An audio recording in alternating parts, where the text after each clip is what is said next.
तो श्री जयमल जी के चरित्र में आता है कि जब जयमल राजा बन गए मेड़ता के, तो उन्होंने एक नियम बनाया। बोले क्या? वो 4 घंटे बैठ करके ठाकुर जी की सेवा करते थे और नाम स्मरण करते थे नेत्र बंद करके। और उन 4 घंटों का नियम था कि चाहे आक्रमण हो जाए, चाहे ब्रह्मा जी आ जाए, चाहे दुनिया का कोई व्यक्ति आ जाए, इन 4 घंटों के बीच में यदि किसी ने भी जाकर के जयमल को छेड़ा या जयमल को उठाने का प्रयास किया, उसको मृत्यु दंड मिलेगी। ठाकुर जी की सेवा के बीच में कोई जयमल को छेड़ता नहीं था। पूरे राज्य को पता था इतने बजे से लेकर के इतने बजे तक, इस काल से इस काल तक हमारे राजा जो हैं वो सेवा में रहते हैं ठाकुर जी की में। चाहे दुनिया इधर उधर हो जाए, जयमल की भक्ति नहीं इधर उधर होती थी। ऐसा कठोर नियम उन्होंने बना लिया। इसके 2 कारण थे। पहला कारण यह था कि जयमल अपने नियम के प्रति बड़े सजग थे, और दूसरा कारण यह कि इस नियम की वजह से ना जाने राज्य के कितने लोगों के अंदर यह भाव आया, जब हमारा राजा 4 घंटा बैठ के भजन करता है, हम भी 4 मिनट कर लिया करें। 4 घंटा वो ठाकुर जी को समय देते हैं अपने पूरे जीवन को, इतने संपन्न होने के बाद भी हम 4 मिनट नहीं दे सकते। तो जयमल की देखा देखी राज्य में कई लोगों ने नियम बना लिया, किसी का 1 घंटे का, किसी का 2 घंटे का। यह भी एक तीसरा लक्षण है कि आपके नियम को देख करके, आपके भाव को देख करके किसी के मन में भाव उत्पन्न हो कि मैं भी सेवा किया करूं, तो भी ठाकुर जी प्रसन्न होते हैं। एक बार की बात है कि जयमल के पड़ोसी राज्य के एक राजा, वो जयमल से बहुत द्वेष मानते थे। उन्होंने बहुत बार प्रयास किया जयमल जी के ऊपर आक्रमण करने का, पर जयमल बड़े योद्धा थे, बड़े वीर थे, नहीं कर पाए। तभी उनको किसी ने जाकर के बताया, बोले जयमल राजा का एक नियम बताया आपको? बोले क्या? बोले वो 4 घंटा के लिए ठाकुर जी की सेवा में जाते हैं, और जितनी देर वो ठाकुर जी की सेवा में जाते हैं उतनी देर नियम है, कोई उनको जाकर के छेड़ नहीं सकता, कोई उनसे कुछ बोल नहीं सकता।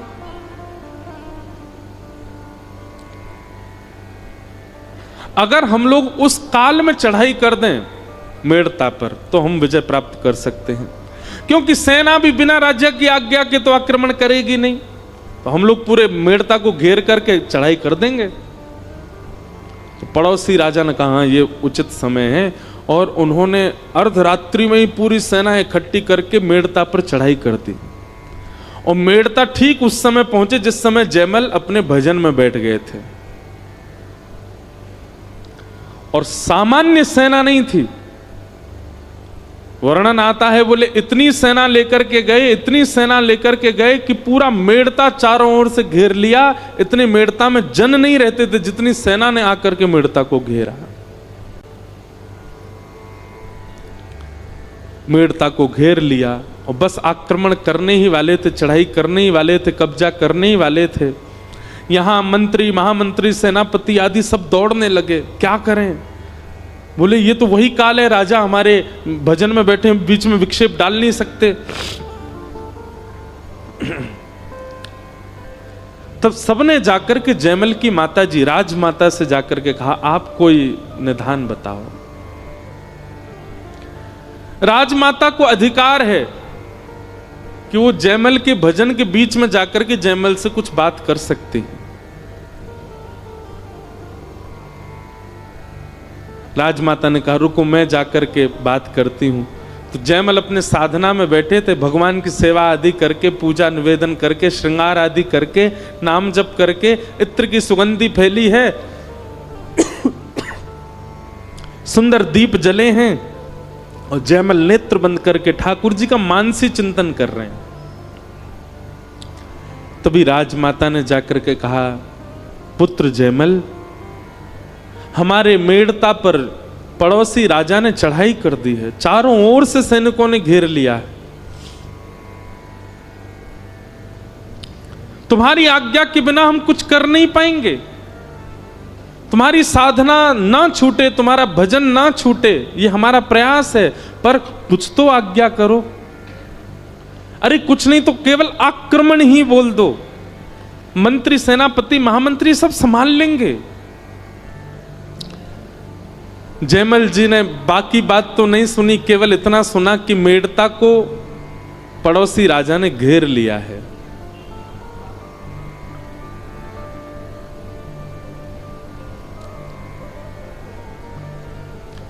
जैसे ही राजमाता की बात सुनी तो जयमल के मुख से अपने आप शब्द उत्पन्न हुआ, हरि जाने सब जनन की पीर।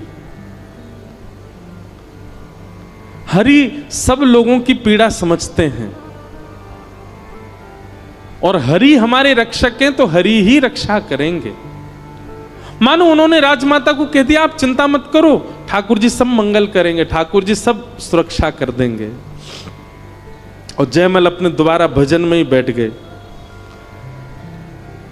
ठाकुर जी के नाम को, ठाकुर जी की सेवा को, ठाकुर जी के भजन को इतना ज्यादा श्रेय प्रदान कर दिया जयमल जी ने कि हृदय में बैठे हुए ठाकुर जी से सहन नहीं हुआ। बोले कि ये अपने राज्य को दांव पर लगाने को तैयार है, एक क्षण नहीं लगेगा पूरे राज्य पर कब्जा हो जाएगा, पर ये मेरा भजन नहीं छोड़ रहा, मेरी भक्ति नहीं। मैं प्रसन्न हूं जयमल की इस भक्ति से, इस भाव से, इस नियम से मैं अत्यंत प्रसन्न हूं।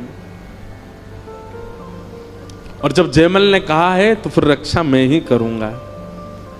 और इतने में ही श्याम वर्ण के प्रभु श्री राम पीली पीतांबरी पहने, गले में सुंदर वैजंती माला पहनी है, सुंदर कुछ आभूषण पहने हैं, सिर पर मुकुट पहना है, एक राज योद्धा की तरह कवच धारण करके, अपने कंधे पर धनुष लेकर के, बाण सजा करके तुरंत गए और जाकर के जयमल के ही अश्व को, जयमल के ही घोड़े को, जिस घोड़े पर बैठ करके जयमल युद्ध करने जाता था, उस घोड़े पर प्रभु श्री राम जाकर के बैठ गए और ना जाने कैसे राजभवन के ऊपर छत पर ले जाकर के उस घोड़े को खड़ा कर दिया।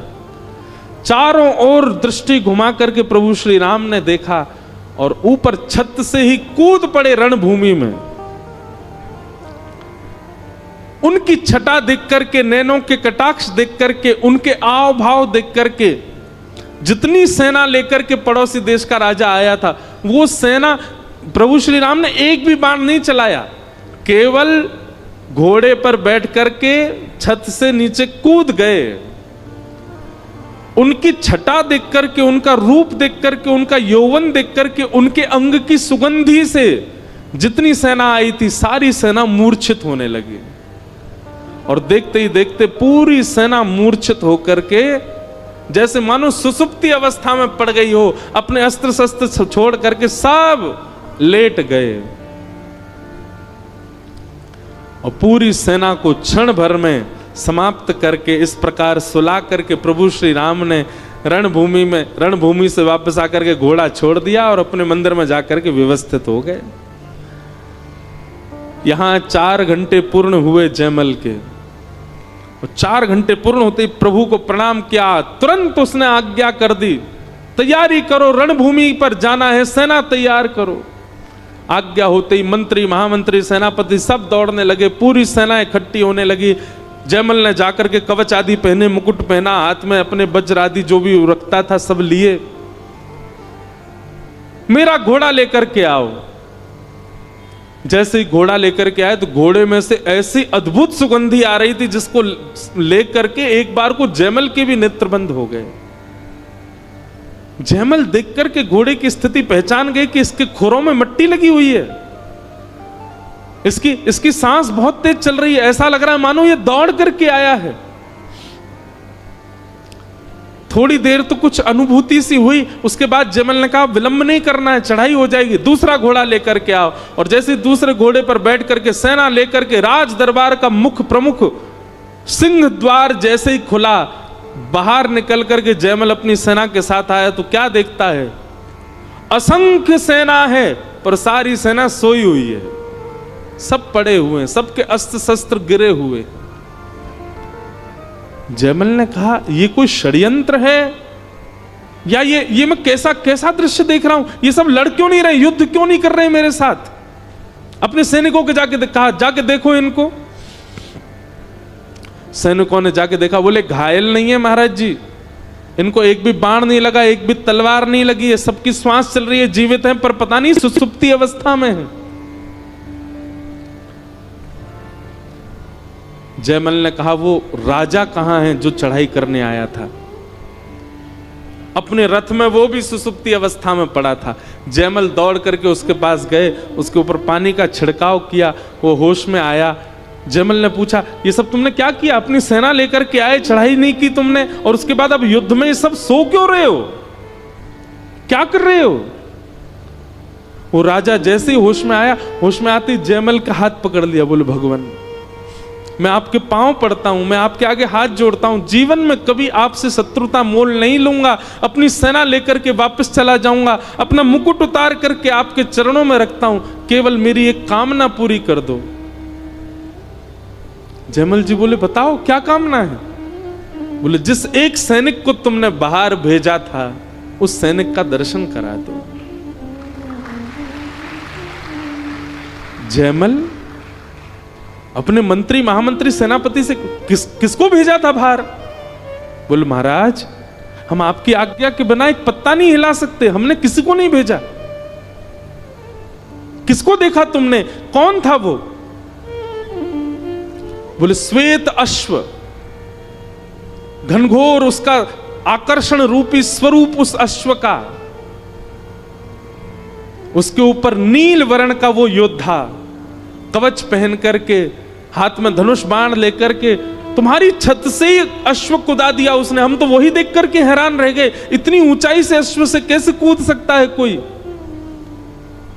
उसने किसी को नहीं मारा, वो केवल एक बार हम सबके आगे से घूम के चला गया। उसके तिरछे चितवन, उसके कटाक्ष नयन, उसकी मधुर मुस्कान, उसकी अति सुंदर नासिका, उसके कानों के कुंडल, उसके घुंघराले केश, उसका यौवन ही ऐसा था कि उसको देख करके हम सब अचेत हो गए।